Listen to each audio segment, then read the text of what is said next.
Good morning, Smart News. We are live from Florida this morning, and we're going to do something different than we normally do with our coffee talks. We're going to actually have coffee with friends. We're going to talk about a big news item that you're going to see a lot of headlines about. That's often sort of a hit and run. Like someone will mention something and then they'll run to another topic. And I think it's actually worth to sit a little longer and talk a little bit more about this. So I'm in West Palm Beach. Never been here before, by the way. I'll tell you a little bit about why I'm here in a second. In fact, I have to be downstairs shortly. But you know what? As any mom knows, multitasking is our strong suit. So I thought, let's just hit this topic real quick and then we'll move on from there. What I want to talk to you about is the women voter. We're seeing a lot of the election results from the last, day or two. One of the big elections that we were watching was for the governor of Virginia. It looks like in that particular race, the women voter, again, was a major factor in the victory for Glenn Youngkin. But it's not just this one election. This is a trend that we've seen over the last several years. We can go back to the 2016 presidential election and the anticipation or the prediction for women voters to vote more likely for Secretary of State Hillary Clinton didn't come to fruition. So that was a factor in that election. In 2020, the majority of women tended to vote, well, it depends on what state you look at, broke, which means they had like more of a lean to President Biden, and he was victorious. Women are a larger voting bloc. They're more likely to be registered voters than men. They also vote at a higher rate than men. And it's for these reasons that women really impact elections and will continue to do so in America, not just elections in your state, but obviously the big federal elections like president as well. So I thought, let's talk a little bit with the friends. I'm going to go ahead and try to get Mary Katharine. Well, you know what? I always do that. And I don't know why. I always look for the camera and then I press the wrong thing. So let me go ahead and see if I can invite her in. Mary Katharine is a friend of mine and we've been friends for many years. She has worked in news for years. There she is. I'm giving you a little intro, Mary Katharine, and you can help me along with this because Mary Katharine's a writer. She's a book author. She's a political commentator. You may often see her at CNN. You also saw her at Fox News. Recently, she was on The View. And then I think like 3 days ago, you had a baby. Is that correct, Mary Katharine? Like you just had had a baby. Yeah, it's been like 10 days. And we're going to do this authentically, but definitely rated G, but I am going to breastfeed while we're doing this. Perfect. And you know what? You're not going to get that at many places. Okay. You're going to get that at Smarter News. The okay? baby, And I woke up and I was like, well, we do what we must do. Exactly. So you have two daughters. They're both in school. What grade are they? They are in kindergarten and second grade. In second grade. And then she has her new baby, Holly. Yes. There she is. Cooperate, but we'll see. This is good. Well, Jody just weighed in on our live, by the way. Jody says she's pumping while watching. So maybe there's just more people that are nursing and pumping. And if there's men here, it's okay. Just go with it. It's fine. This is all the circle of life. Shielded. We're fine. So I'm really curious while you get yourself going.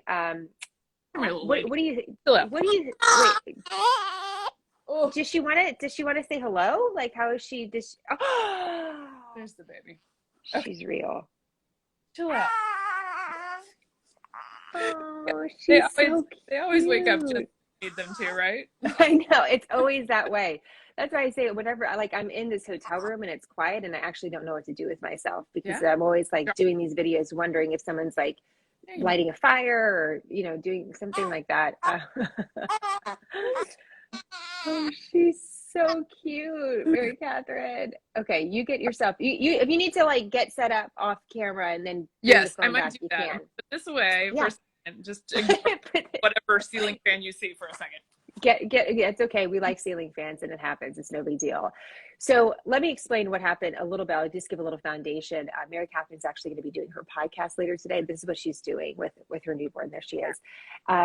In the state of Virginia, I think it's a double-digit turn of women voters. So it's really significant that just last year, women chose a Democrat candidate. And that's also important, Mary Katharine, that in general, I was looking at the Center for American and Women Politics just to double check my facts. But what's interesting is that data says that women in general, it's very difficult to brush them with like one big, like this is what women do. Yes. They're not a monolithic voting bloc, and that's what makes it really interesting. However, when you look across races, so white, this is the way they break it down: white, Black, Latina, Asian American voters, they they tend to report that they're voting more likely for Democrat. Right. But we know that that's not often the case, always the case. And in Virginia, we've seen them do a couple different things. So what is your assessment? You come from kind of a libertarian point of view when you do political commentary. Like, how did you see, what's your big takeaways from the race in Virginia? Yeah, so there are a couple things. There are several shifts going on. One is the shift of the state of Virginia, which had been trending very blue over the past couple cycles to, plus 10 for Biden. And Republicans haven't won statewide office in this state for 12 years, since 2009. So big deal that this happened, just because of the hue of the state might be different than what people thought. That it hadn't gone reliably blue, it maybe just shifted blue for a while. So it's maybe a more moderate state than people had counted on it being.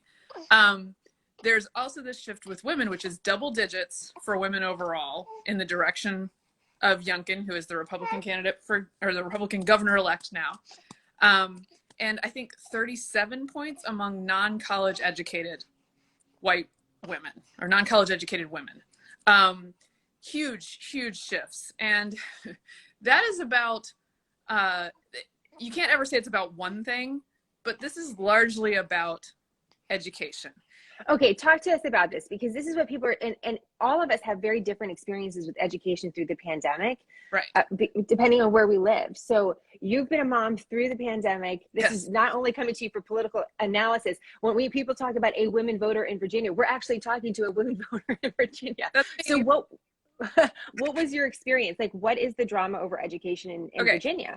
So what you will hear about is critical race theory and Loudoun County, where this sexual assault controversy happened. Those are getting all the attention in media. So those are important stories, but let me add this to the outlook for you guys.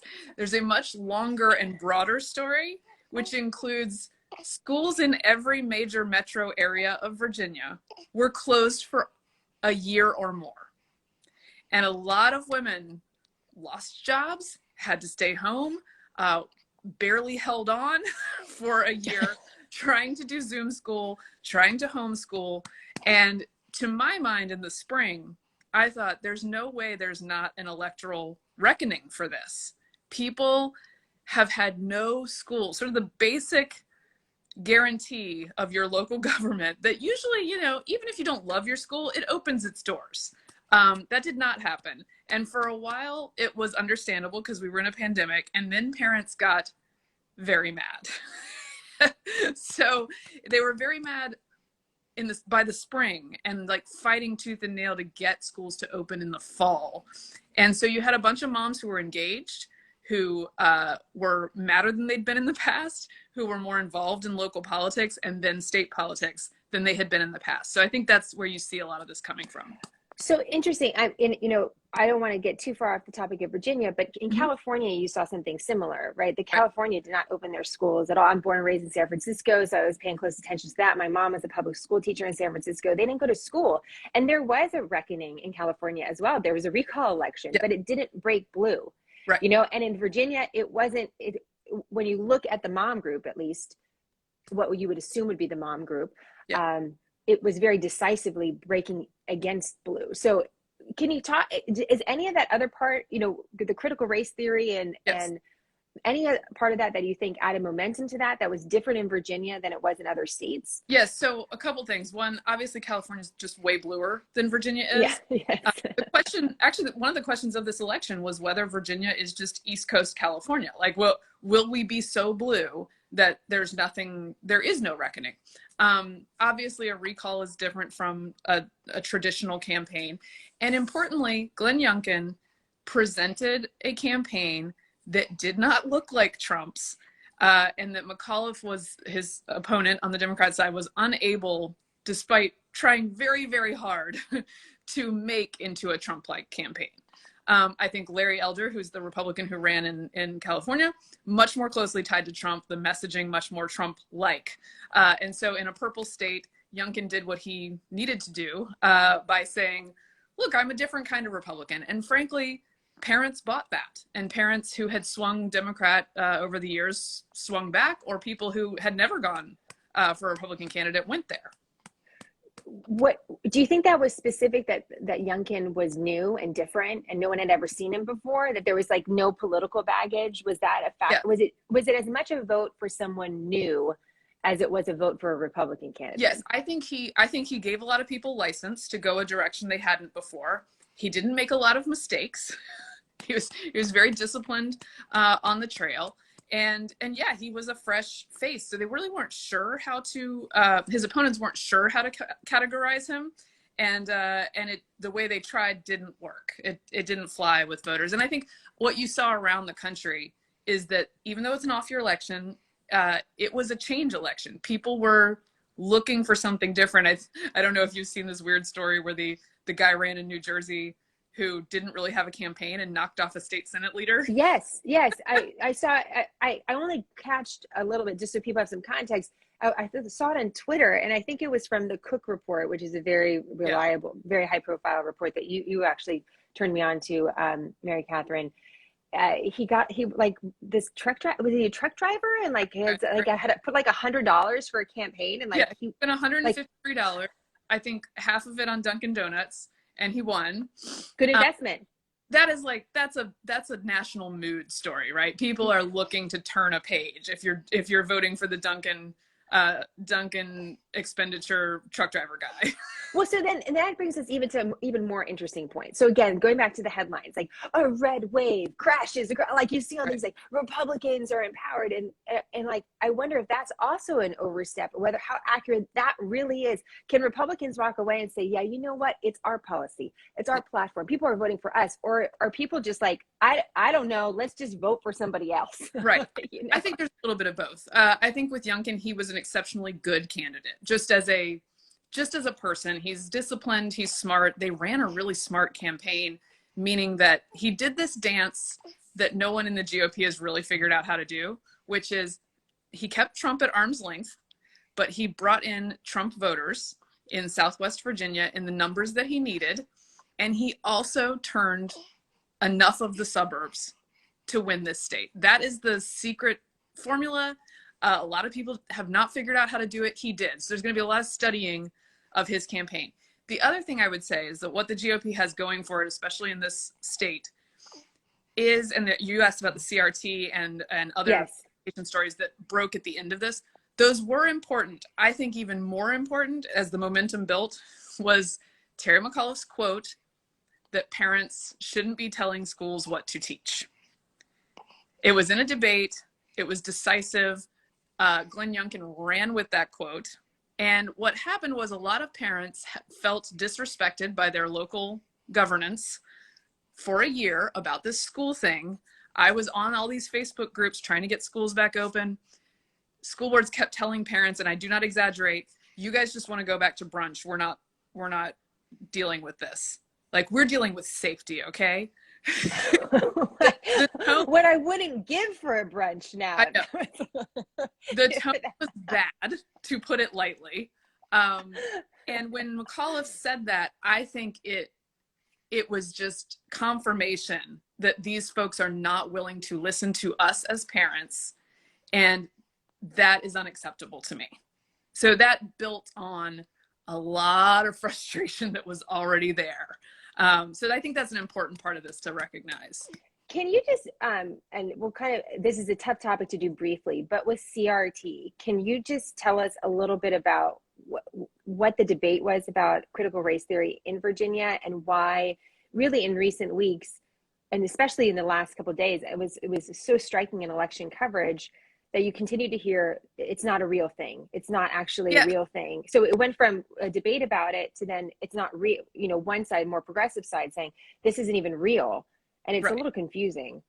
So the argument from the left is that, okay, critical race theory is a thing, but it's a very specific thing that we teach in law schools. And you're incorrect that it is in your public elementary school or middle school or high school. Okay. That is a bit of a technicality. While it can be true that your child is not reading the same texts as a law school studying CRT would do, many of the ideas have been incorporated pretty systematically. And by that, I mean like in education, pedagogy classes, people trying to add it to the curriculum, various ideas about, and by the way, I know we have people of all different stripes here. So whether you agree with it or not, but these equity, justice, sort of social justice and emotional learning is one of the other terms.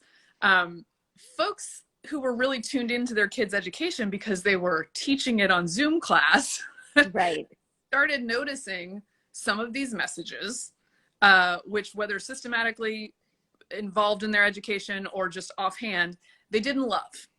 And so they became sort of newly attuned to that and started looking a little further. And so I think that is what ended up sort of igniting that issue. And there also is, I should not leave this unsaid, there is a national activist movement against this kind of teaching that then sort of backed up these parents when they got ticked off. So that's a part of this as well. And so the other argument from some teachers is that we're not actually teaching anything systemic. We're just teaching American history. Right. And this is American history that's accurate. And the pushback against those that don't like some of this teaching is, well, you don't like the accuracy of American history. Right. And I know we can't get into that debate now. I just wanted to give, in case people do see CRT, do see critical race theory, that's a little bit of a slice of it. And obviously it's a much broader conversation. But what's interesting, it is complicated. And what's interesting about what you're saying is that what may have gotten the most press or the most debate, let's say on a channel like Fox News, and I say that as someone who worked for Fox News in the past, and I could see that obviously being an issue that would get a lot of airtime. That issue that got maybe the most airtime is not fundamentally the issue that you think could have been the major driver in the win for a new candidate in Virginia. That it's coming back to more basics, what sounds like, right? Can my kid go to school? Can I go to work? And what's the future like? If you can think about, and I know we both think critically about cable news coverage frequently. I watched tons of cable news coverage in your race, and imagine how crazy this is. Schools were closed for more than a year here. It's completely historically anomalous. It's an insane thing that there were no schools for more than a year in Northern Virginia, in these highly populous counties. Same within Richmond, same within Hampton Roads and Virginia Beach. No one mentioned it. No one mentioned that maybe people might have been upset because they had no school for a year and it had some really bad effects on kids. So I think that is an obviously large part of the story, and people are skipping right over it to critical race theory, which is a little bit more hot button, more cultural, frankly has the villains that right. Well, right. Well, and I'll give people a little insight. One of the, obviously I worked in a lot of different media. Some of you know my story, some of you don't. But one of the things that always bothered me about some of the news coverage that we did, and I was on a show 2 hours a day, 5 days a week. I did that for 7 years. There would often be these political debates that would be set up. We're going to have, a Democrat and Republican, they're going to debate something. And the way that it was talked about in the newsroom is red meat. We're going to give them red meat, like the audience, we're going to give them red meat and get these two sides to rip at it, just like lions in a cage. And that's really going to get us viewers. And I fundamentally disagreed with that, because at the end of the day, I would ask, well, what is the purpose of the debate? Are we actually, what are we learning? What is the reason? Why doesn't any of this matter? Are we just going to have two people fight on television? And then what is the news value? So after asking those questions for a while, I no longer got assigned those segments. But it's also something that I don't take a lot of time doing at Smarter News necessarily, because I just don't necessarily see. I think there's a role for commentary in those debates, but you also have to have a firm foundation of what the topic's even about, so that we can really highlight some of that commentary. We had a great question from an audience member just a few moments ago, Mary Katharine, which is what is the message? What do you think is the message of this? Is there a broader takeaway here from Virginia? Is Virginia just too unique to say, hey, the midterms are next year and this is a predictor? I think there is a takeaway, and it is partly to respect parents and not to tell them they should have nothing to do with this, because that won't go well for you. So if you go down that path, And that's for both parties. Like that's just not a great message to carry, particularly when they're more engaged than usual. Also, one of your great viewers here does point out that I should be a little bit more nuanced about this. There was Zoom online school offered. There was not, right? I am very in favor of in-person school being more effective. But I should note that for sure and not be okay about it. But in-person school closed for more than a year. So I think that the takeaway is that, yes, to respect parents, there's a takeaway that the GOP has a way to run in a post-Trump era if it can find candidates who are talented and sort of the magic of this moment. But the moment exists in other states because a lot of people are ticked off about what the last year and a half, 2 years looked like. And they're not always assigning blame exactly where the parties want them to. But what they will say is we want to turn a page, and that might break to the benefit of whoever is not in charge. Interesting. So going full circle, what do you think of the coverage of the woman voter and how she's often talked about in the news? I always think it's like a safari. You know, they're like, there's that exotic woman voter. What will she do? You know what I mean? Like that's how all the coverage. Like there she is. Like where is she? Like she's actually super busy and doesn't have time for a lot of this. So yeah. So what do you think it was the woman voter that was the difference in Virginia, or do you think it was something else? No, I think that was a huge part of the puzzle because a lot of these, particularly white, suburban, college-educated women, tended to be swingy voters or GOP voters for a long time. And Trump chased them away. Right? The fact of the electorate. And so Democrats had thought, we have these voters now. They are our voters. And the question was, do they just have a rental of suburban voters, or did they actually gain them, right? And I think this in a rental situation, Airbnb sort of thing. I think that's good because here's the thing about being a voter. The more swingy and the more unpredictable you are, the more valuable you are as a demographic. And so I hate the idea that women are all going to move one way or do one thing. Women of one race are going to do one thing or do this. That's not how it actually looks. And the less it looks like that, actually the better for our polity, because both parties have to be talking to women. So I like that a lot. I like that too. All right. That's interesting. I love that. The more swingy. Yeah. I'm like, unpredictability in women is not something shocking because that from moment to moment, our lives are so different. And no one knows what we'll ever do. We're crazy. Ask our husbands. No, don't do that. How are things going, Mary Katharine, before I let you go? Like, how's it being a mom of three? You know, this is a new thing, right? Yeah. So I maybe got a little too brave and took all three children to school drop off right before I got on this call. That was my first time doing that. It went okay. I only blew up on one of three of the children, which I feel like is a pretty good ratio. And so we lost a sweater, the normal stuff.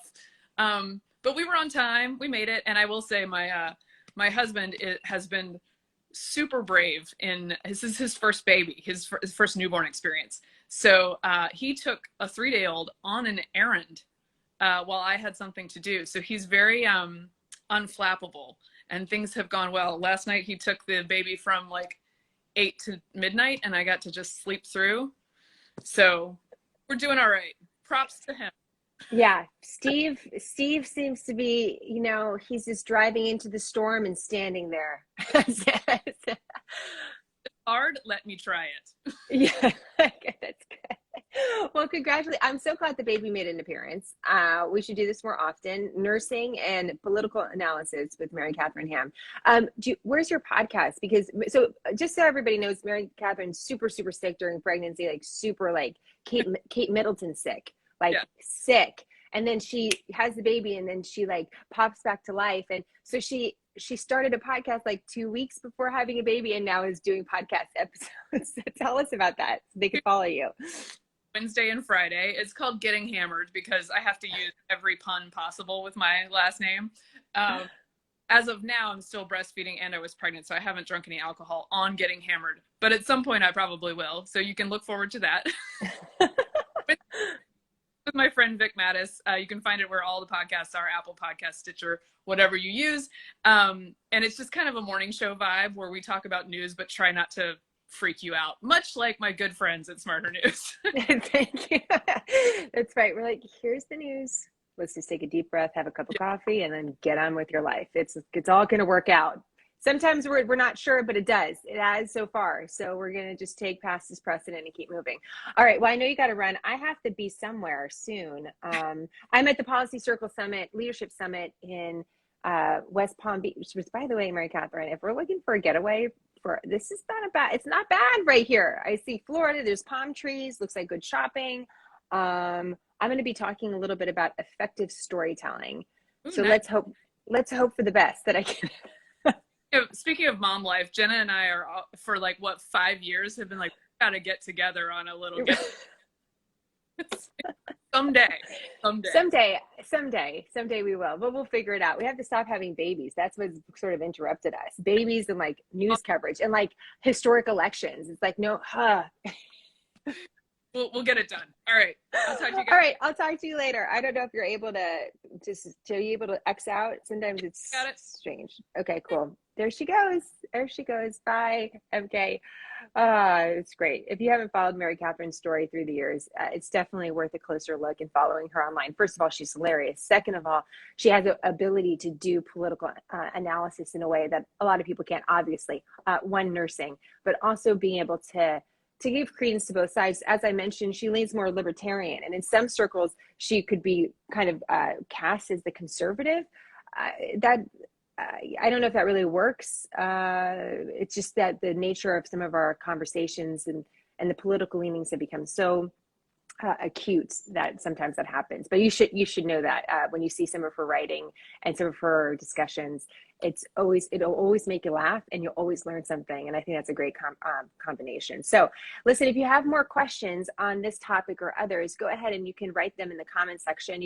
I'm sure Mary Catherine's nursing about 8 times a day. So except when Steve steps in, so maybe I can jump in, or she can even jump in and kind of give even some more perspective.